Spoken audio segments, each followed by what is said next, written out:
position before. Obviously, not being a star for very long. I had trouble last year after we lost the bowl game, really kind of holding on to that one. That was kind of my first experience, but that wasn't a easy pill to swallow by no means. Was definitely a tough one. You got a long bus ride back to kind of think it over, but our days off are on Sundays, so we usually watch it together on Mondays, but a lot of guys, including myself, come in and watch it on Sunday, try to put it past us.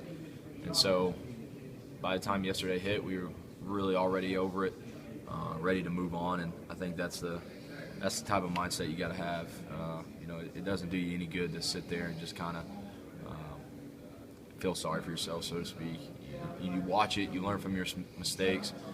I write down what I got to get better at and what I got to work on this week, and I'm going to work on that, and I think everyone's got to work on those things, and hopefully you'll get better, and hopefully next time we win the game.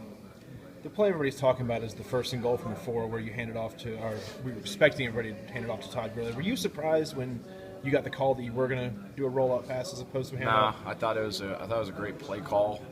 Obviously, the worst thing that could happen happened, and even though the ball did get tipped, they called intentional grounding. Even if there's no flag, you still got 2 more downs to punch it in from the 4. I think the whole world knows you're going to give it to Todd there. So I think that little naked there, whether we would have scored or not, sometimes you don't want to be predictable. So really, it's just unfortunate. It was kind of the story of the game. Just everything that could go wrong for us went wrong. So you deal with it. You didn't waste any time getting rid of the ball. I'm assuming that you've been coached with from Bobo in that situation. I mean, if it's not there, just get rid. Don't waste any time. Let's get right. out So of it, what get back happened to was another I turned around and I fake tossed the sweep to Todd, and from watching the film, I could have done a little better job of kind of just elongating the toss. And that guy that ended up being in my face was going to be a free guy the whole way. We were just hoping that he would bite on the fake and kind of pinch down the line real hard, and he didn't. And so I turned around and there really was no kind of good angle to get the ball to Quavon, and there was a guy sitting out there, a corner on Quavon. So I figured instead of trying to throw him a wet, hard ball, just throw it at his feet. Let's play another day, play another down. When I go throw it at the guy, it's off the guy's arm, and they throw a flag for intentional grounding. So the rest was history.